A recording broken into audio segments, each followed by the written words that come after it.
안녕하세요. 마틸다입니다. 오늘도 이어서 하느님이시요 사람이신 그리스도이시 읽어드리겠습니다. 책과 저자 소개가 궁금하신 분은 동영상 아래를 참고하세요. 공생활 첫해 88장 고운 내에 계신 예수께서 말씀하신다. 내 이름을 함부로 부르지 말아라. 잊지 못할 기념일 베일을 썼던 얼굴이 모습을 드러냈습니다.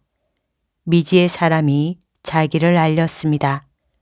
선생님은 마리아야 하고 부르셨습니다. 그리고 마리아가 요한이 되었습니다. 제 눈물은 선생님의 입맞춤과 약속으로 닦아졌습니다.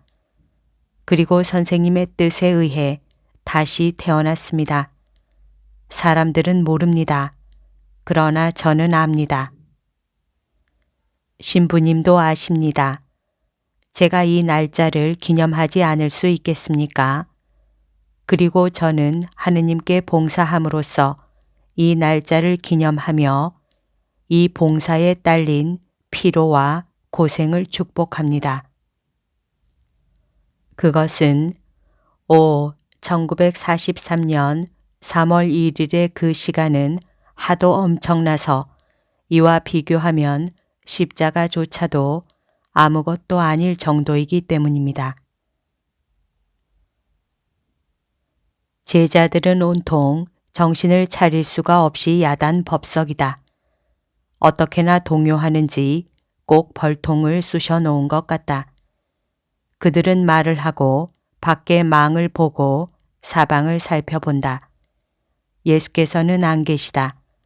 마침내 그들을 불안하게 하는 일에 대하여 결정을 하고 베드로가 요한에게 명령한다. 선생님을 찾아가게. 선생님은 강 쪽에 있는 숲속에 계셔. 즉시 오시든지 우리가 어떻게 해야 할지 일러 주십사고 말씀드리게. 요한은 빨리 멀어져 간다. 가리오 사람이 말한다. 왜 이렇게 야단 법석을 하고 이렇게까지 무례한 행동을 하는지 나는 모르겠네. 나 같으면 그이한테 가서 그의 신분에 상응한 경의를 표하며 맞이했을 걸세. 그의 방문이 우리에게는 영광스러운 일이니까. 그러니까 난 잘 모르겠어 하고 베드로가 말한다. 그 사람은 그의 첫 형제하고는 다르겠지. 그렇지만 하이에나들과 같이 있으면 하이에나의 냄새가 배게 되고 그 본능도 배우게 된단 말이야. 게다가 자네는 그 여자가 자리를 떠야 한다고 하지만 조심해. 선생님은 그걸 원치 않으시고 나는 그 여자의 후견인이란 말이야. 만일 그 여자에게 손을 대면 난 선생님 같지는 않을 걸세. 자네 행동을 잘 조절하라고 말하는 것뿐이야. 아이고, 도대체 그 여자는 누구야? 혹시 아름다운 헤로디아가 아닌가? 말장난하지 마라. 자네가 그렇게 하도록 부추기는 거야. 자넨 그 여자에게 마치 여왕에게 하듯이 친위대 노릇을 한단 말이야. 선생님이 그 여자를 사람들이 방해하지 않게 보살펴라. 그리고 그 여자를 존중하여라. 하고 내게 말씀하셨단 말이야. 그래서 그렇게 하는 거야. 하지만 그 여자는 누군가? 자넨 아나? 하고 토마가 묻는다. 난 몰라. 자, 말해봐. 자넨 알고 있지? 하고 여러 사람이 재촉한다. 난 정말 몰라. 맹세해. 선생님은 틀림없이 아실 거야. 그렇지만 난 몰라. 요한에게 선생님께 여쭈어보라고 해야 돼.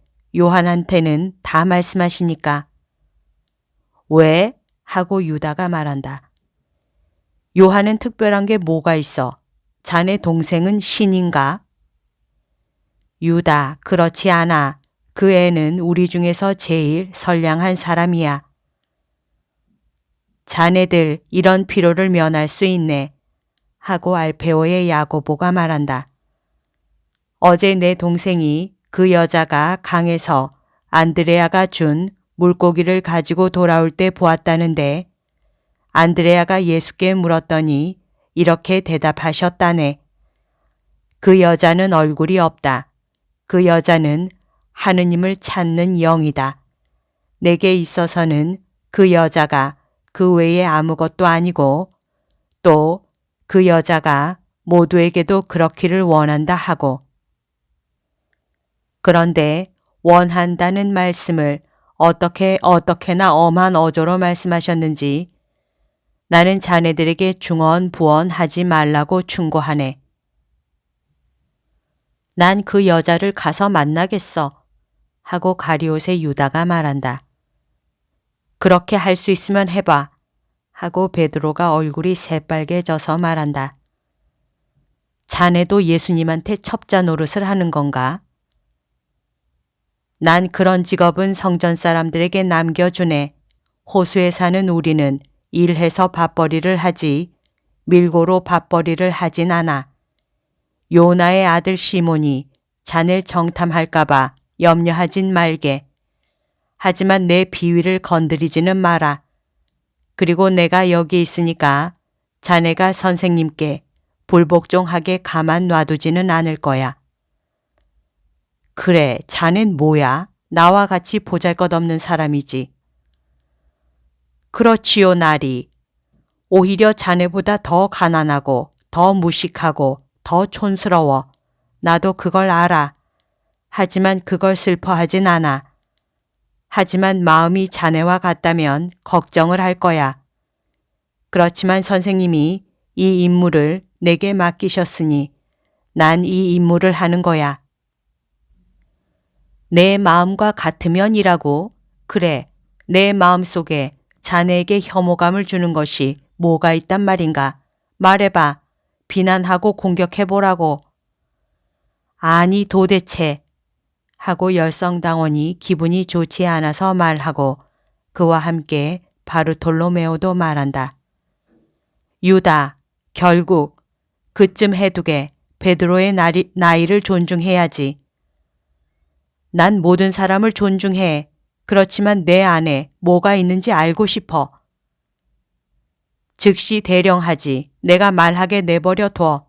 이 부엌을 가득 채울 만큼 교만이 있고 위선이 있고 음탕이 있어. 내게 위선이 있다고? 모두가 사이에 든다. 그래서 유다는 입을 다물어야 한다.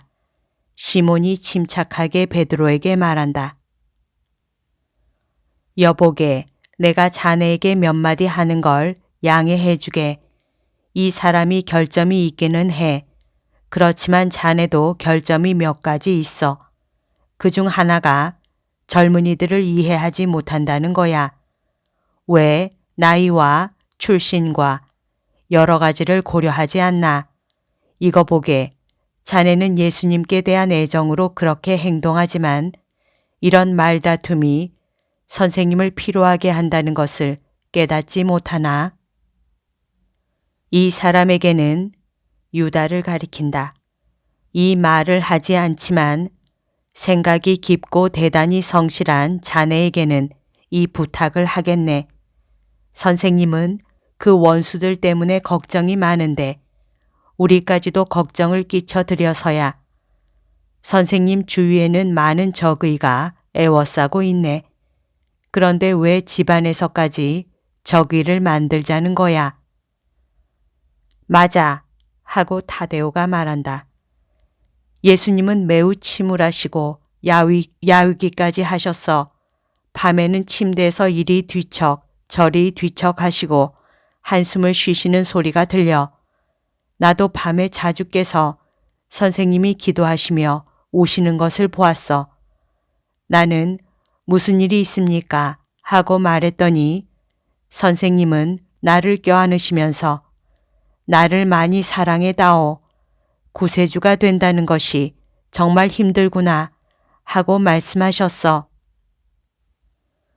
나도 강가의 숲속에서 선생님이 눈물을 흘리시는 것을 보았어. 하고 빌립보가 말한다.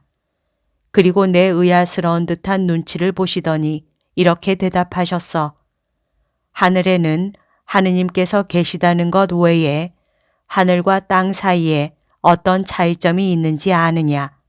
그것은 사람들 사이에 사랑이 없다는 점이다. 이것이 내 목을 죄는 밧줄과 같은 느낌을 준다. 나는 작은 새들에게 나달을 던져서 서로 사랑하는 존재들의 사랑을 받으려고 여기에 왔다 하고 가리옷의 유다는 그는 정신의 평형을 잃은 것 같다. 땅에 엎어지며 어린아이처럼 운다. 마침 그때 예수께서 요한을 데리고 들어오신다. 대관절 무슨 일이냐? 그리고 왜 우느냐?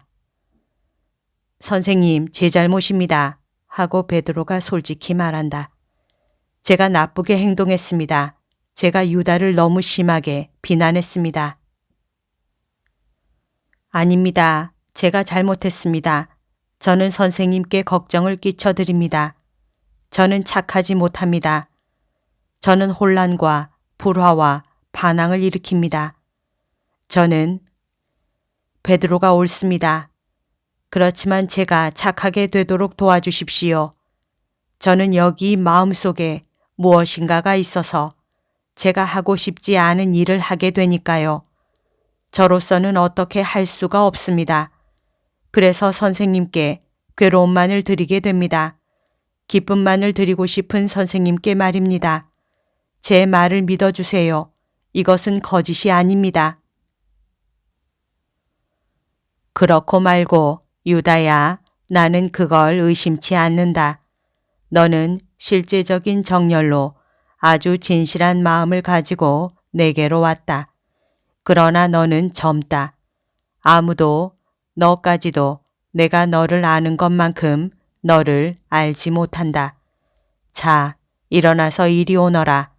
우리 둘이서만 이야기하자. 우선 나를 부르게 만든 그 사람 이야기를 하자. 만나낸도 여기 왔다고 해서 나쁠 것이 무엇이냐. 어떤 사람이 헤로데의 친척이라 해서 참 하느님을 갈망할 수가 없단 말이냐.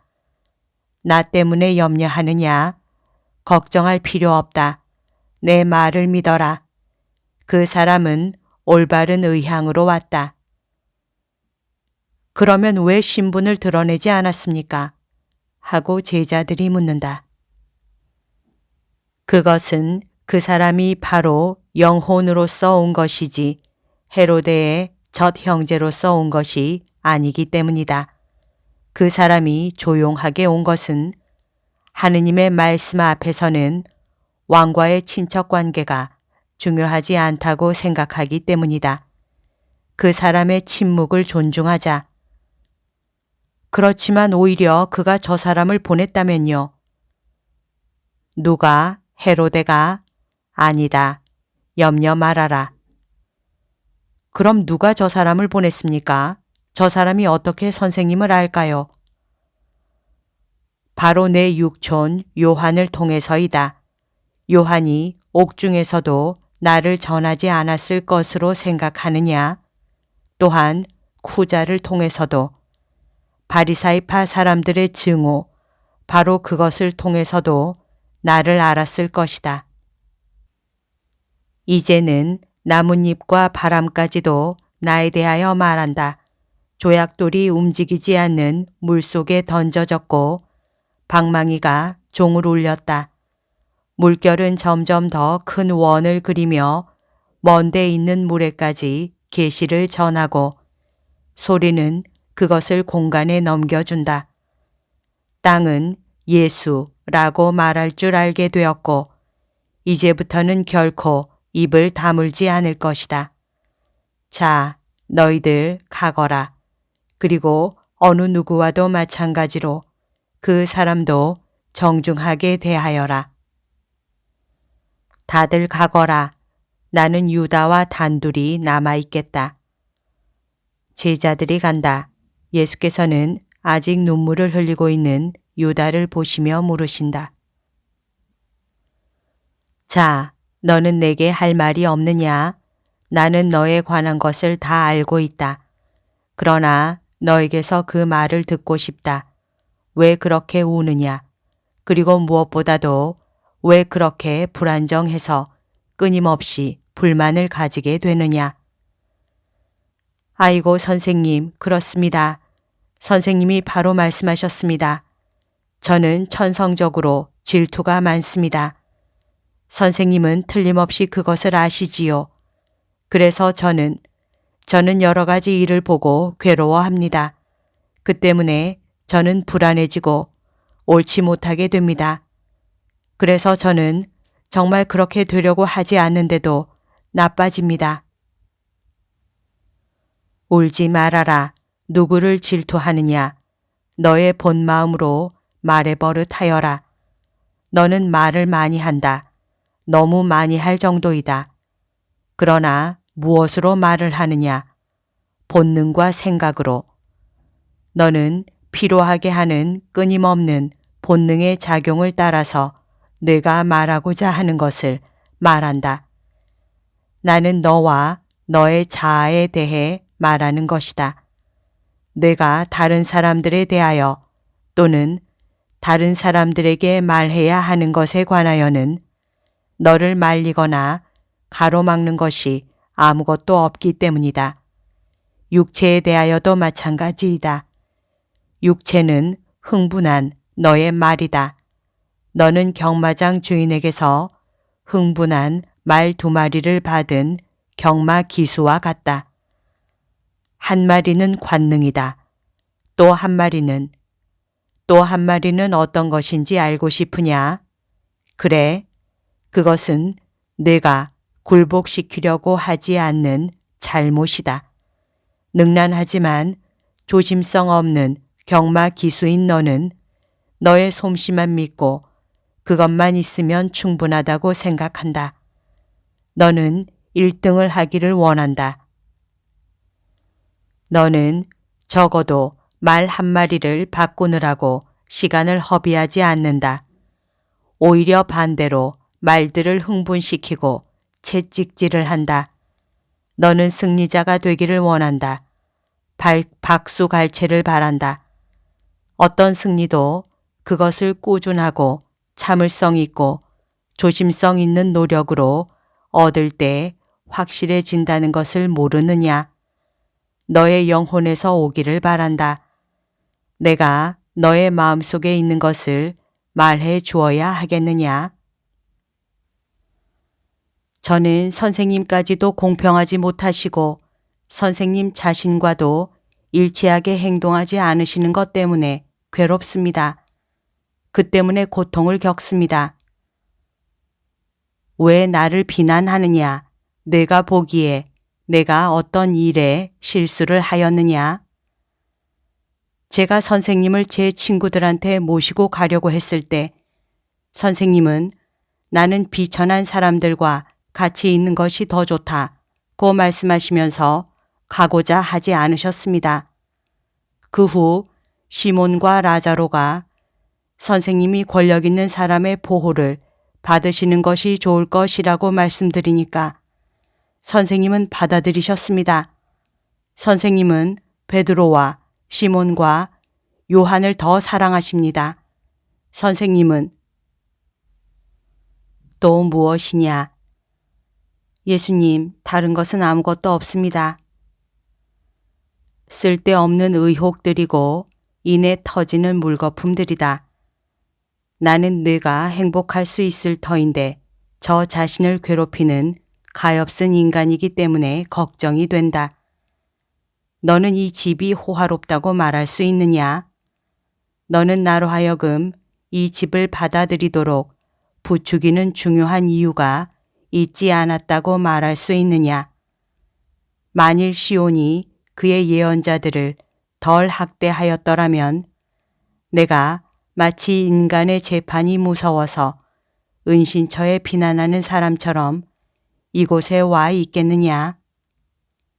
아닙니다. 그러면 내가 다른 제자들에게는 임무를 주었지만 너에게는 인물을 주지 않았다고 말할 수 있느냐? 내가 잘못을 저질렀을 때 내가 너에게 심하게 굴었다고 말할 수 있느냐? 너는 솔직하지 않았다. 그 포도밭, 그 포도밭 이야기. 그 포도밭은 이름이 무엇이었더냐? 너도 고통을 당하거나 자신의 죄 갚음을 하는 사람에 대하여 친절하지 않았다. 너는 나에 대하여도 공손하지 않았다. 그래서 다른 제자들은 보았다. 그런데도 너를 옹호하기 위하여 모두가 똑같은 목소리를 들려주었고 그것도 언제나 그러하였다. 내 목소리도 다른 제자들이야말로 질투할 권리가 있을 것이다. 내가 어떤 제자 하나를 보호하였다면 그것은 너이니까 말이다. 유다는 창피스럽고 감격하여 운다. 나는 간다. 지금은 내가 모든 사람에게 속해 있는 시간이다. 너는 여기 남아서 곰곰이 생각하여라. 선생님, 용서해 주십시오. 선생님의 용서를 받지 못하면 제 마음이 평화로울 수가 없습니다. 저 때문에 슬퍼하지 마십시오. 저는 나쁜 사람입니다. 저는 사랑하면서 괴롭힙니다. 제 어머니와도 그랬는데 선생님과도 그렇습니다. 만일 제가 장차 아내를 얻으면 제 아내와도 그럴 것입니다. 저는 죽는 것이 더 나을 것입니다. 내가 뉘우치는 것이 더 나을 것이다. 그러나 너는 용서를 받았다. 잘 있거라. 예수께서 나오셔서 문으로 가까이 오신다. 베드로가 밖에 있다. 선생님, 오십시오. 벌써 시간이 늦었고 사람들이 굉장히 많습니다. 조금 있으면 어두워질 것입니다. 그런데 식사도 아직 못하셨으니 이 모두가 저 젊은이 때문입니다. 저 젊은이가 이제부터는 이런 일의 원인이 되지 않기 위하여 너희 모두가 필요하다. 베드로야, 이것을 기억하도록 힘써라. 그가 너의 아들이라면 불쌍히 여기겠느냐? 그렇기도 하고 그렇지 않기도 합니다. 그를 불쌍히 여기기는 하겠습니다. 그렇지만 그가 벌써 어른이 되었다 하더라도 못된 장난꾸러기에게처럼 무엇인가를 가르쳐 줄 것입니다. 그렇지만 그가 제 아들이면 저렇지 않을 것입니다. 그만. 예, 주님, 그만해 두겠습니다. 저기 만나는 이 있습니다. 하도 짙은 빨간색이 거의 검게 보이는 겉옷을 입은 저 사람입니다. 그 사람은 거지들에게 주라고 이것을 주었습니다. 그리고 여기서 잘 수 있겠느냐고 물었습니다. 그래, 뭐라고 대답하였느냐? 사실을 있는 대로 말했습니다. 우리가 잘 침대밖에 없으니 마을로 가보시오 하고요. 예수께서는 아무 말씀도 안 하신다.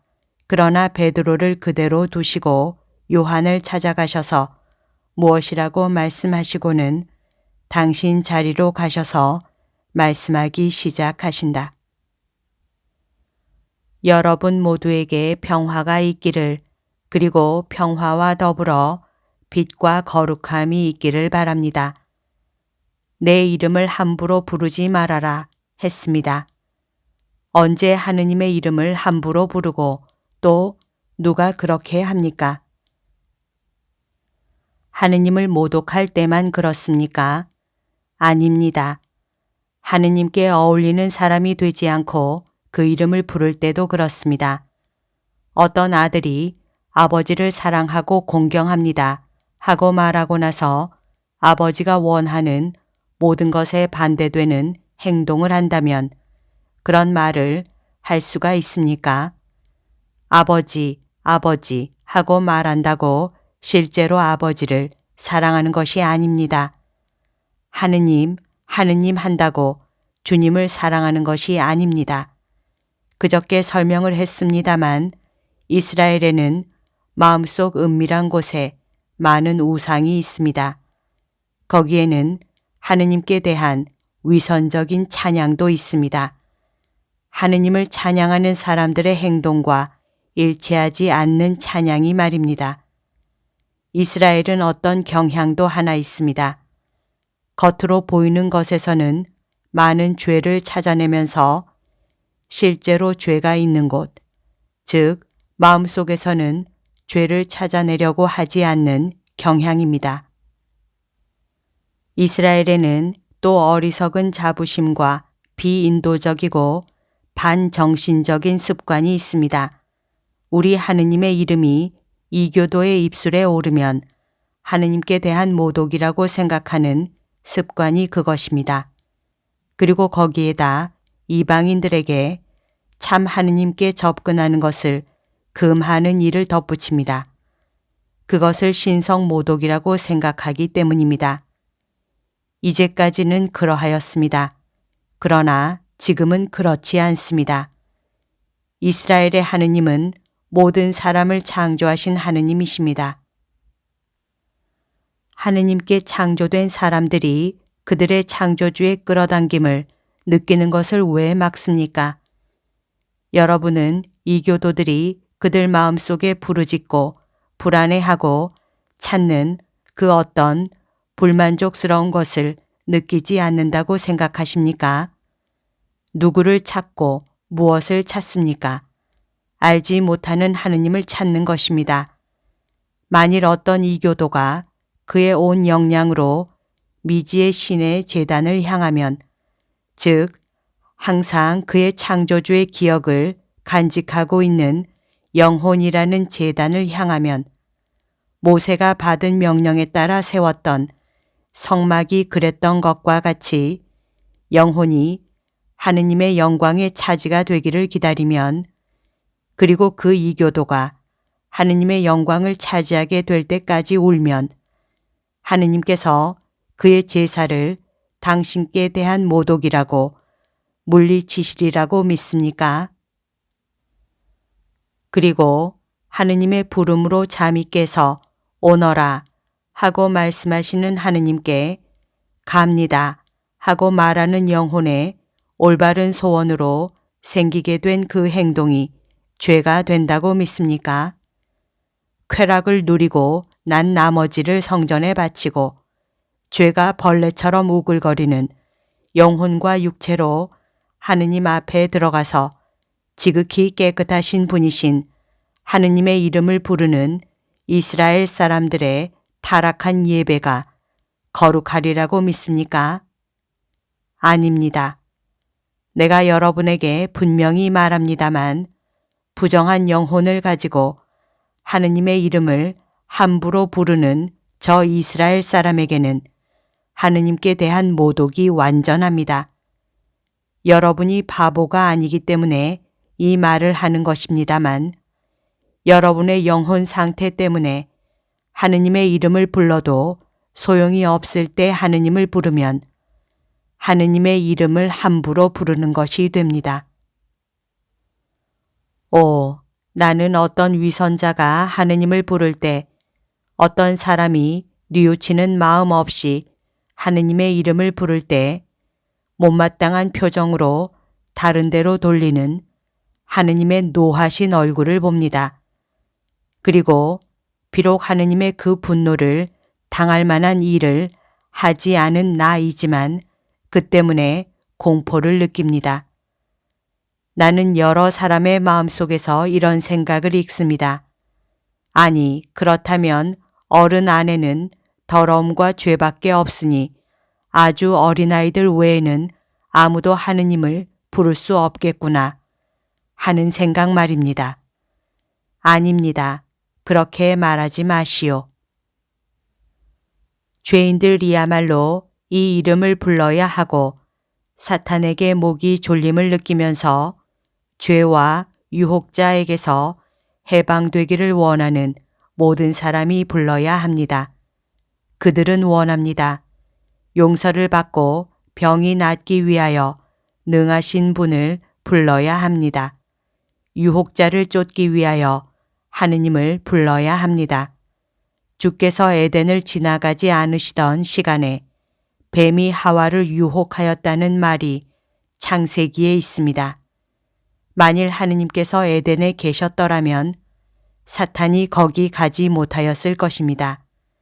만일 하와가 하느님을 불렀더라면 사탄이 도망쳤을 것입니다. 마음속에 항상 이 생각을 가지시오. 그리고 진실하게 주님을 부르시오. 이 이름은 구원입니다. 여러분 중에서 많은 사람이 깨끗해지기 위하여 강에 내려가기를 원합니다.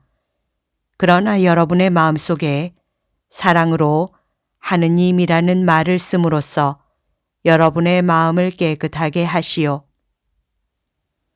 거짓 기도나 관습적인 예배 행위로가 아니라 여러분의 마음과 생각과 행위와 여러분 자신 전체로 하느님이라는 이름을 부르시오.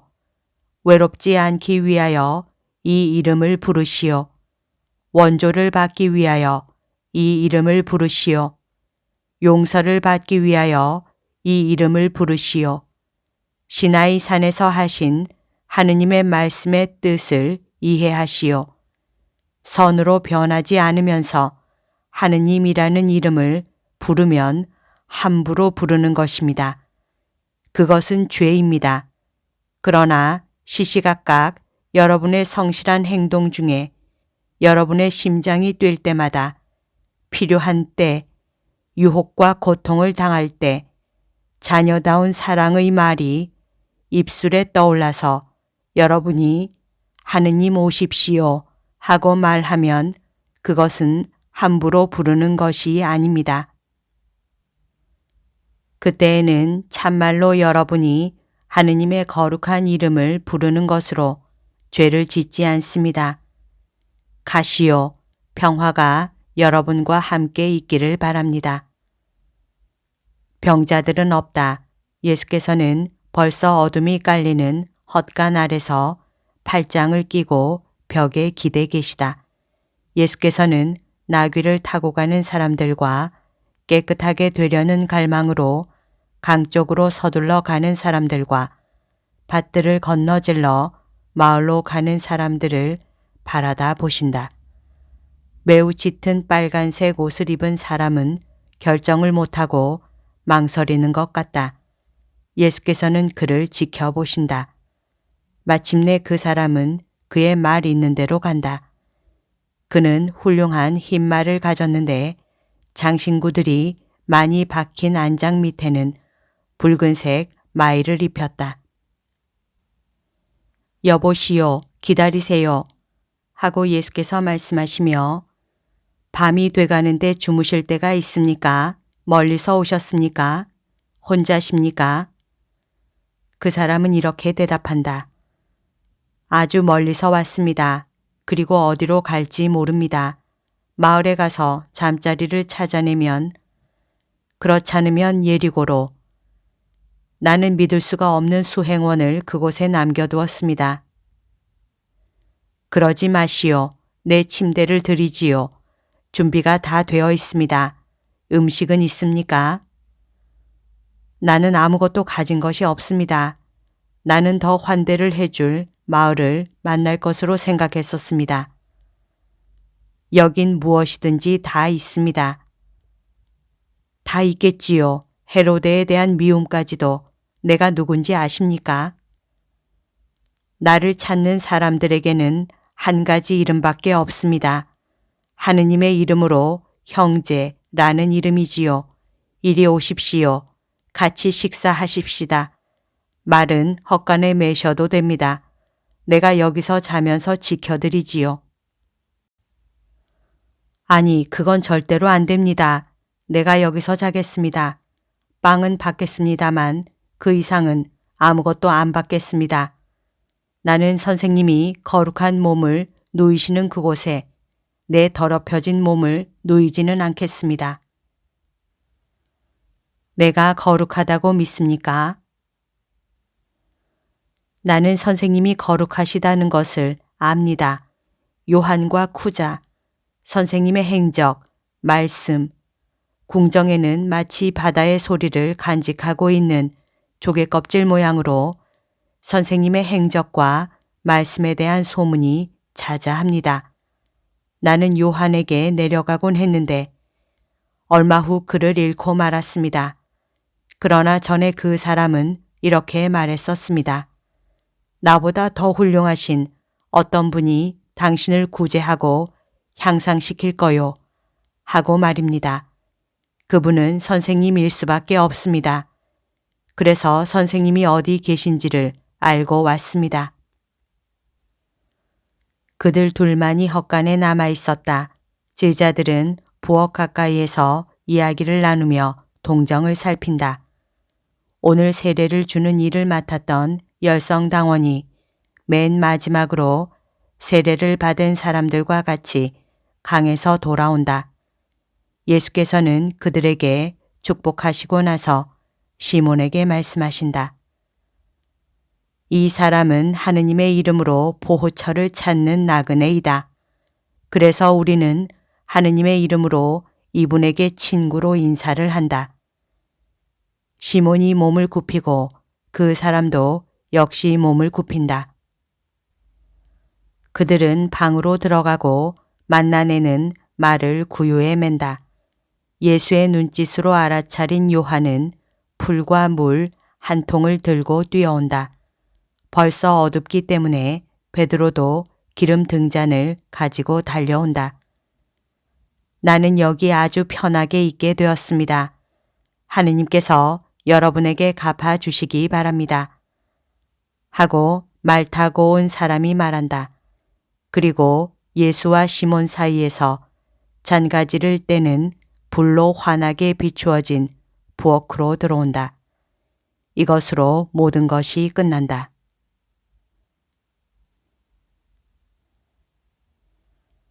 여기까지가 오늘 들려드릴 내용입니다. 오늘도 하느님의 뜻 안에서 서로 사랑하는 하루 보냅시다. 사랑합니다. 축복합니다.